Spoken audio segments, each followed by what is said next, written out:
Jesus built a multiplying movement by pouring deeply into a few, 12 to be exact, that then began to multiply and multiply until it's a movement that we see today. But that's counterintuitive. It would make more sense by today's logic for Jesus to have a huge crowd ministry and to pour into lots of people, but Jesus didn't do that. Why is that? Today we're going to examine a tool we call 139 to understand how to identify the few the way that Jesus did and how to train them to find a few more that will have the DNA to multiply into a movement. That's coming up.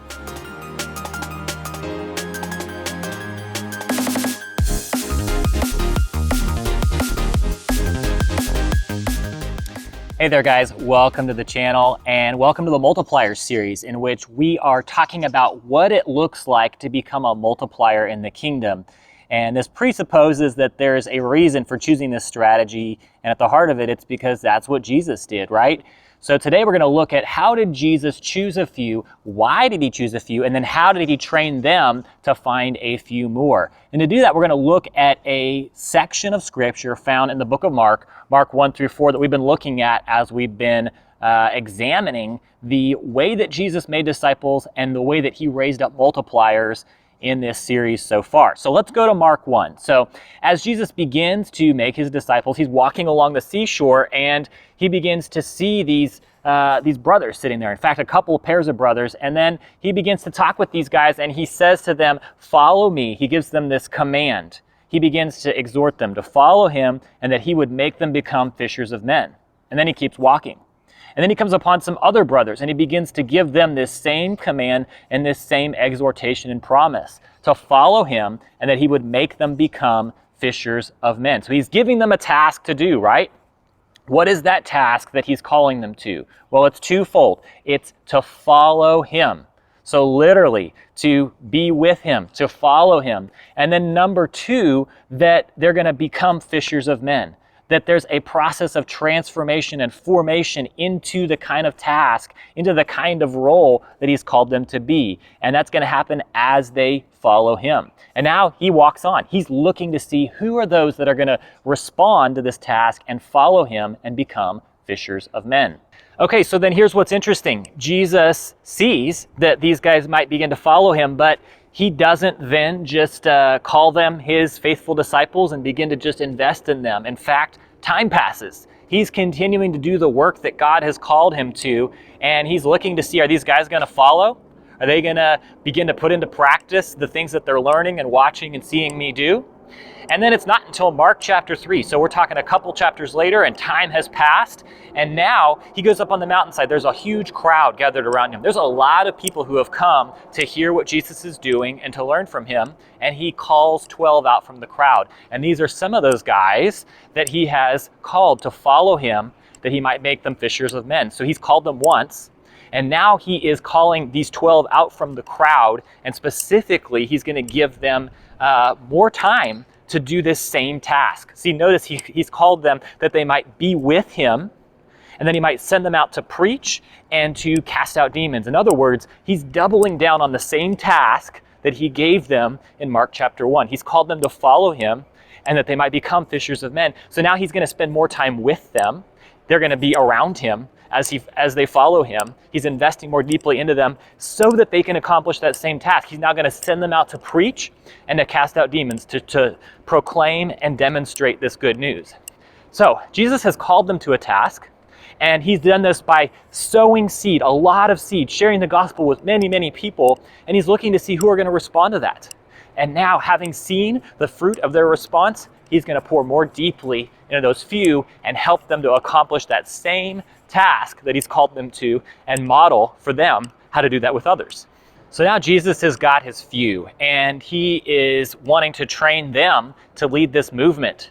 And he's not going to train them to lead the movement in a different way than what he's done with them. So he wants them to understand how he has selected them from the many crowds and the many people he's been sharing with. So in Mark chapter 4, we see him beginning to share this parable. So he's sowing the seed broadly, this farmer in this parable.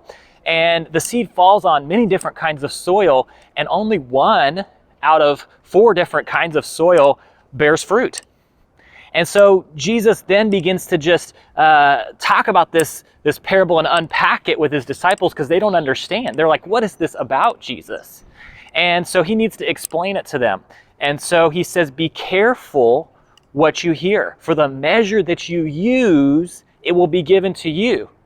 And the measure that you don't use, even those who have what they have will be taken away from them. In other words, Jesus is focused on his disciples. The crowds are listening in. They don't understand.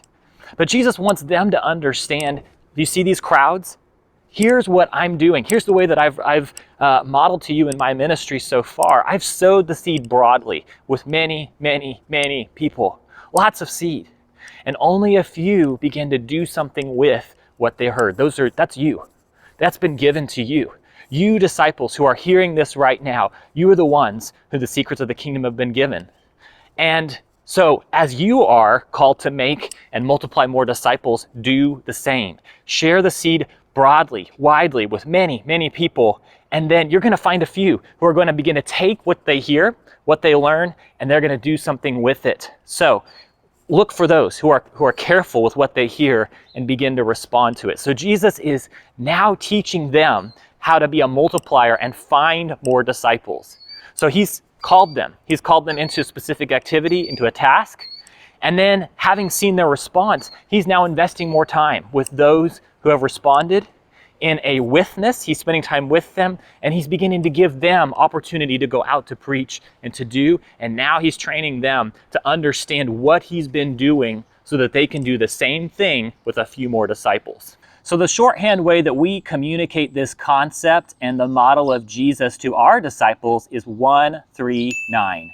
Now don't get caught up on the numbers, but it's this idea that Jesus found a few, a faithful few, an available few, a teachable few, and a reproducing few.